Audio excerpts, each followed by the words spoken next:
tout le monde, j'espère que vous allez bien. Moi ça va super bien, je suis contente de vous retrouver comme d'habitude. Je suis toujours hyper contente de vous retrouver pour une nouvelle vidéo. Et aujourd'hui on va voir les 5 routines qui vont changer ta vie. Vous savez que j'adore m'organiser, j'adore les plannings, j'adore écrire, j'adore les listes. Donc forcément j'aime aussi les routines. Et je vais pas vous mentir, aujourd'hui c'est une vidéo assez express, assez rapide. Enfin, peut-être que sur la chaîne de quelqu'un d'autre, ça aurait l'air d'une vidéo complètement normale. Mais je pense que cette vidéo, elle fera pas plus de 10-15 minutes grand maximum. Et vous savez que d'habitude, je blablate pendant très longtemps. Mais il se passe beaucoup de choses dans ma vie. L'accouchement approche. Et surtout, je suis enfin en train de déménager. Donc là, ça a l'air d'être propre, etc. derrière, mais en face de moi, c'est le bazar complet. Mais même en déménagement, même sur le point d'accoucher, même si les deux ne vont pas ensemble, je ne pouvais pas vous lâcher. C'est pour ça que je vous fais une vidéo assez rapide, mais qui me tient tout autant à cœur parce que vraiment, les routines, ça change la vie. Je préfère le dire tout de suite, au début, mettre en place ces routines, ça va peut-être être difficile. Ton cerveau, il va peut-être pas comprendre. Tu vas peut-être pas voir le bénéfice, tu auras l'impression de te forcer. Mais au fur et à mesure que ça avance, tu vas voir que ça a un réel intérêt. De toute façon, c'est comme pour toute chose. Au début, c'est difficile. Mais toute bonne chose prend du temps. Et avec la régularité, tu vas voir les bienfaits que ça va avoir sur ta vie. Pour ceux qui ne me connaissent pas encore, je m'appelle Imali, j'ai 27 ans et sur ma chaîne YouTube, tu ne retrouves que des vidéos de glow up, de motivation, de conseils. En fait, c'est toute ma vie. Tout ce que moi j'ai vécu dans ma vie et que j'ai raté, les erreurs que j'ai faites, j'en tire des leçons et je te les redonne comme ça gratuitement. La seule chose que tu peux faire en retour, c'est mettre un commentaire, liker la vidéo et surtout t'abonner. Première routine à mettre en place, c'est une morning routine.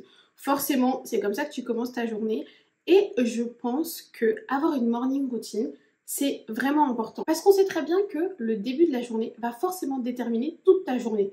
Et ce sont tes journées qui vont définir ta vie. Donc pour moi, aujourd'hui, si tu n'as pas de morning routine, c'est obligatoire d'en avoir une. Par contre, gros disclaimer, moi je suis là pour te donner le type de routine à avoir dans ta vie. Et après, c'est à toi d'adapter en fonction de ta vie. Moi, je vais te donner quelques conseils à mettre en place. Mais on a tous une vie différente, on a tous des envies différentes, on a tous des évolutions différentes. Donc, ce sera à toi d'adapter. Parce que oui, moi aussi, j'ai déjà vu des vidéos de morning routine sur YouTube qui durent 45 minutes, 1 heure. Et moi, je n'ai pas le temps de mettre 1 heure dans une morning routine le matin. Donc chacun adapte avec bienveillance à sa propre vie. Une morning routine, ça va être quoi? Moi, je vais être réaliste. Ça va être un moment plus ou moins long, selon ce que toi, tu peux faire, où tu vas permettre à ton corps et à ton cerveau de te réveiller dans les meilleures conditions possibles. Donc qu'est-ce qui est bien de faire pour une morning routine par exemple? La première chose qui va te paraître toute bête, ça va être de prendre 2 secondes pour te réveiller le matin dans ton lit. Souvent ton réveil il sonne et ça y est, ta journée elle a déjà commencé. Prends juste le temps, 2 secondes. Je te demande pas de prendre 2 minutes, 3 minutes, 4 minutes. Je sais que parfois les minutes ça compte le matin. Mais juste quelques secondes où, je sais pas, t'as encore les yeux fermés, t'es encore dans ton lit et tu te dis ok, je suis en train de me réveiller. Je sais que ça peut paraître bizarre, mais je peux te dire que je l'ai fait ce matin. Moi, mon réveil, c'est ma fille. Elle se réveille à 5h, à 6h, j'ai pas le choix, je dois me réveiller. Mais aujourd'hui, j'ai juste pris quelques secondes pour me dire ok, je vais me réveiller. Je sais que ça peut paraître bizarre, je l'ai fait. Et je peux te dire que j'étais de meilleure humeur parce que parfois, ça m'arrive d'être de mauvaise humeur quand ma fille, elle se réveille hyper tôt. J'avoue, je suis humaine. Et là, c'était pas le cas. Juste prends le temps d'émerger plutôt que de sauter de ton lit. Ou moi, par exemple, je vais pas forcément sauter de mon lit vu que je m'occupe de ma fille. Donc voilà, c'est pas la course, mais mon cerveau se met déjà en route. Qu'est-ce que je vais faire à manger à ma fille? Qu'est-ce qu'on va faire aujourd'hui? Les activités, les ci, les ça. Mon cerveau, il commence déjà à bouillonner à la seconde où je me réveille. Et ça n'est plus possible. La deuxième chose que tu peux faire et qui prend pas beaucoup de temps dans une morning routine, c'est la pensée positive. Ça va un peu avec le fait d'émerger, mais vraiment, avoir une pensée positive, juste se dire mentalement je vais passer une bonne journée, ça va être une bonne journée, je vais réussir cette journée, je vais bien me sentir, je m'aime, j'aime ma vie. Et je sais qu'au début, ça paraît bizarre, ça paraît abstrait et tu vois pas l'intérêt. Mais je peux te dire qu'on attire réellement le positif avec le positif. Donc, commencer ta journée avec du positif, il n'y a pas meilleure façon. Et comme je te l'ai dit, c'est à toi d'adapter. Moi, je te donne des choses qui sont assez réalistes, où je considère que t'as un boulot, où tu fais des études, t'es assez occupé. Donc, je te conseille pas de faire 1 heure de méditation. Mais si toi, c'est possible pour toi de faire un petit temps de méditation ou un temps un peu plus long de méditation ou de pensée positive, etc., vraiment, n'hésite pas. Et surtout là, du coup, je parlais pour les jours en semaine.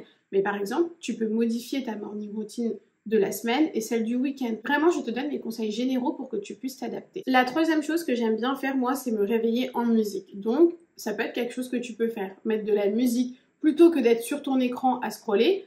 Mettre de la musique et poser ton téléphone à côté, c'est quand même mieux, c'est une meilleure alternative. Ce que tu peux faire aussi, moi, ce que j'ai dans ma morning routine, forcément, c'est ma skincare. Ça me permet de prendre soin de moi le matin et de prendre un petit temps pour moi et de me réveiller en douceur. Après, forcément, ça va être prendre un petit déjeuner, un bon petit déjeuner si tu as l'habitude de prendre un petit déjeuner et pas forcément commencer ta journée par des choses sucrées parce que apparemment, quand tu manges sucré le matin, tu as envie de sucre toute la journée. Et puis de toute façon, moi, j'ai remarqué que quand je mange salé le matin, je suis beaucoup plus rassasiée que quand je mange sucré. Après, les choses que je ne conseille pas de faire, c'est dès que tu te réveilles, commencer à scroller sur ton téléphone ou regarder ton Instagram ou tout ce que tu veux.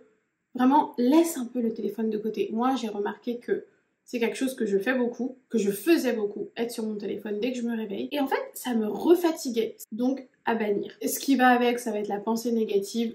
Tout de suite, peut-être que tu as passé une mauvaise nuit, mais te dire du coup que ça va être une mauvaise journée, ça va pas t'aider. Tu sais déjà que tu as passé une mauvaise nuit, donc pour neutraliser ça, vaut mieux avoir une pensée positive ou pas de pensée du tout, plutôt que de te dire aujourd'hui ça va être une mauvaise journée. Parce que ta pensée est créatrice. Si tu penses que ça va être une mauvaise journée, t'as déjà signé pour avoir une mauvaise journée. La deuxième routine que tu dois mettre en place, ça va être une routine de self-care. Vraiment, vraiment prendre soin de soi, c'est trop sous-coté. Et là, ça peut être une routine quotidienne, weekly ou même monthly. C'est-à-dire que ça va être un moment que tu vas programmer, que ce soit dans ta journée, dans ta semaine ou dans ton mois, pour prendre soin de toi. Et par prendre soin de toi, je parle aussi bien physiquement que mentalement. Ça peut passer par une séance de méditation, de yoga, ça peut être une séance de massage, un moment où tu vas te faire les ongles, tu vas te refaire une coupe de cheveux, juste un moment self-care mais assez particulier. Je parle pas de la skincare que tu vas faire le matin, mais quelque chose d'un peu plus particulier, un petit peu plus long, où tu vas prendre du temps pour toi. Et ça, c'est vraiment, vraiment important. La personne qui est créatrice de ta vie, c'est toi.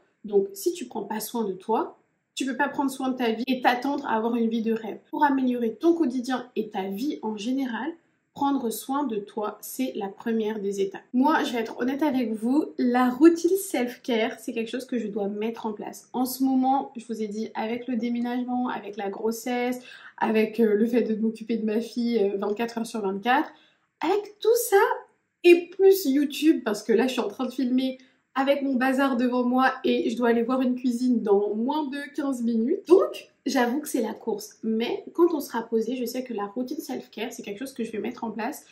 Et bah, on en reparlera ensemble si vous voulez sur Instagram ou sur TikTok. Mais vraiment, c'est quelque chose que je compte mettre en place. Et surtout, je parlais de massage, etc.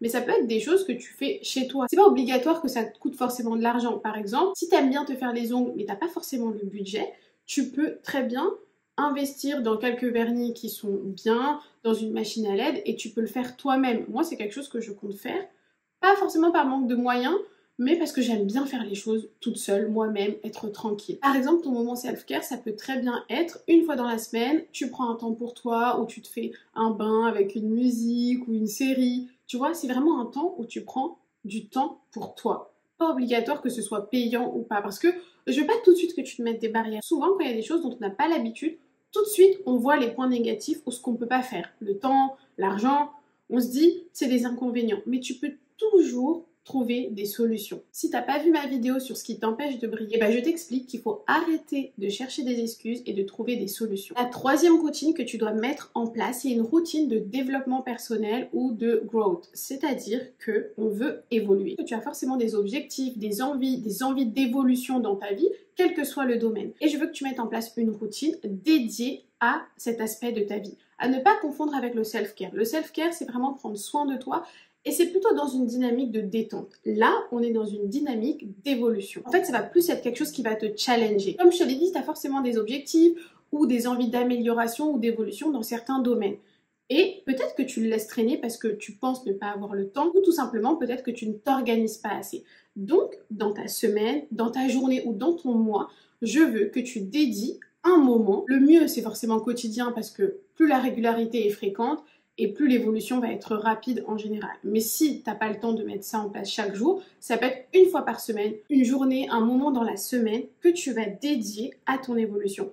Tu veux apprendre une nouvelle langue, tu veux te lancer dans un nouveau domaine, tu veux passer un examen pour évoluer professionnellement. Tout ça, tu peux le faire si tu te mets en place une routine de développement personnel. Ça va être un moment que tu vas dédier à ton évolution et à te challenger pour devenir quelqu'un de meilleur. Parce qu'on a tous des objectifs, mais on n'a pas de plan pour y arriver. Et peut-être que la première chose que tu vas faire dans ce moment de développement personnel, ça va être de définir tes plans. Peut-être que tu as beaucoup de choses dans ta tête, mais rien n'est planifié, tu sais pas réellement ce que tu veux. Peut-être qu'aujourd'hui, après ma vidéo, tu te dis, à partir d'aujourd'hui, tous les samedis matins, je vais travailler sur moi-même et sur mon développement personnel. Et peut-être que le premier jour, ce que tu vas faire, c'est juste définir ce que tu veux réellement. Et ce sera déjà beaucoup. Par exemple, moi, concrètement, je suis 100% honnête avec vous, je vais vous le répéter, en ce moment, ces routines, elles sont comme ça. Mais on fait comme on peut. Mais sinon, chaque soir, en ce moment, chaque soir, je suis sur Ikea, Conforama, Castorama, But, etc. Mais sinon, en général, chaque soir, je travaille au moins 1 heure sur mon développement personnel. Je vais travailler sur mes vidéos, sur mes montages, sur ma personne, sur mon développement personnel à moi-même, sur ce que j'ai envie de faire plus tard. Je réfléchis à beaucoup de choses. Et c'est un temps que je dédie le soir avant de dîner et après avoir mis ma fille à coucher. Parce que c'est le moment que je peux utiliser.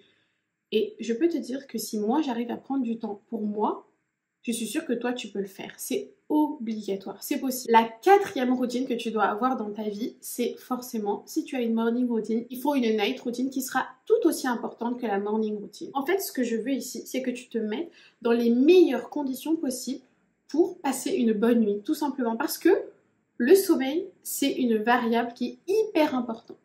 En tant que maman d'une petite fille qui ne veut pas toujours dormir, en tant que future maman d'un bébé qui n'arrête pas de bouger, je peux te dire que le sommeil, c'est super important. Là, je suis maquillée, mais je peux te dire que je pense qu'on voit mes cernes malgré le maquillage, mais le sommeil, ça compte. Donc, ce qu'on veut, c'est les meilleures conditions possibles pour passer une bonne nuit et surtout finir la journée que tu as passée sur une bonne note. Que ta journée était positive ou négative ou les deux, ce qu'on veut, c'est finir la journée sur une note positive. Parce que depuis que je fais mes études, je sais très bien que le cerveau, il travaille pendant la nuit. Et je pense que si tu t'endors sur des pensées négatives, sur un mood négatif, forcément, tu vas passer une mauvaise nuit et ton cerveau, il va ruminer les choses négatives pendant ton sommeil. Et c'est pas ce qu'on veut. Déjà, si tu passes une journée difficile, en plus, quand tu dors, si ton cerveau, il rumine ça, c'est pas ce qu'on veut. Si t'es pas encore convaincu, sache que pour les enfants, on dit que la routine du soir, c'est très important pour qu'ils passent une bonne nuit. Lire un livre, faire des câlins, etc. Tout ça, c'est quoi? C'est les mettre en sécurité, leur dire qu'on les aime et les mettre dans un bon mood. Mais pourquoi ce serait que pour les enfants? Moi, je me rends compte que moi, je fais tout pour ma fille et c'est quelque chose de très bien. Et elle m'apprend beaucoup parce que je me dis que ce seraient des choses que je devrais aussi faire pour moi. À partir de maintenant, pour toi aussi, la night routine, c'est obligatoire. Qu'est-ce qu'on peut mettre en place dans une night routine? Déjà, la première chose que tu peux faire, c'est préparer la journée du lendemain. Préparer tes vêtements, préparer les tâches à faire. Si tu as une liste de courses ou une liste de choses à faire, tu peux préparer déjà tout ça. Pourquoi?